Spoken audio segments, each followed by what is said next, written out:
18 juin 1972, c'est aujourd'hui le 32e anniversaire de l'appel du général de Gaulle à Colombey-les-Deux-Églises. Le président de la République, M. Georges Pompidou, a inauguré ce matin le mémorial Charles de Gaulle, cette immense croix de Lorraine, haute de 45 mètres.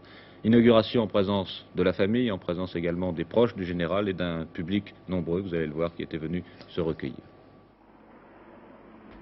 L'immense croix de Lorraine, de granit et de bronze, qui perpétue désormais par-dessus les vastes horizons de Colombey-les-Deux-Églises le souvenir du général de Gaulle, a été inaugurée au milieu de la matinée. En ce 32e anniversaire du 18 juin 40, date qui marqua pour la France le refus de la servitude, la croix gigantesque est là, au bord de la forêt gauloise, visible à 15 km à la ronde. Madame de Gaulle, ici saluée par Madame Pompidou, entourée de ses enfants, assistait à la cérémonie d'une extrême simplicité, au cours de laquelle le président de la République, aux côtés duquel vous apercevez messieurs Debré et Jacques Chaban-Delmas, et un peu plus tard monsieur Henri Duvillard, devait prononcer une brève allocution. Après avoir rendu un vibrant hommage à l'action menée par le chef de la France libre tout au long de sa vie, monsieur Pompidou, très ému, devait, vous allez l'entendre, ainsi conclure son allocution.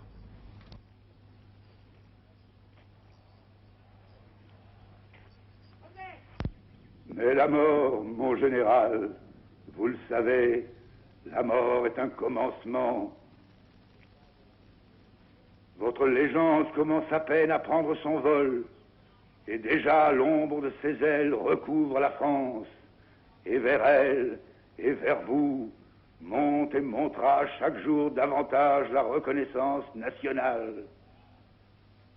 Pour nous, sur qui pèse le terrible poids d'être ceux qui, après Charles de Gaulle, avons assumé la responsabilité du pays, nous faisons, devant ce monument et sur votre tombeau, serment d'être fidèles à la leçon que nous avons reçue de vous, tout pour que vive la France.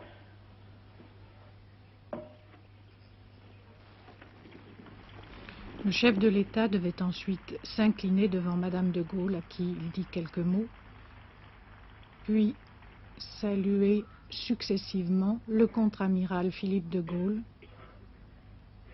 ses enfants,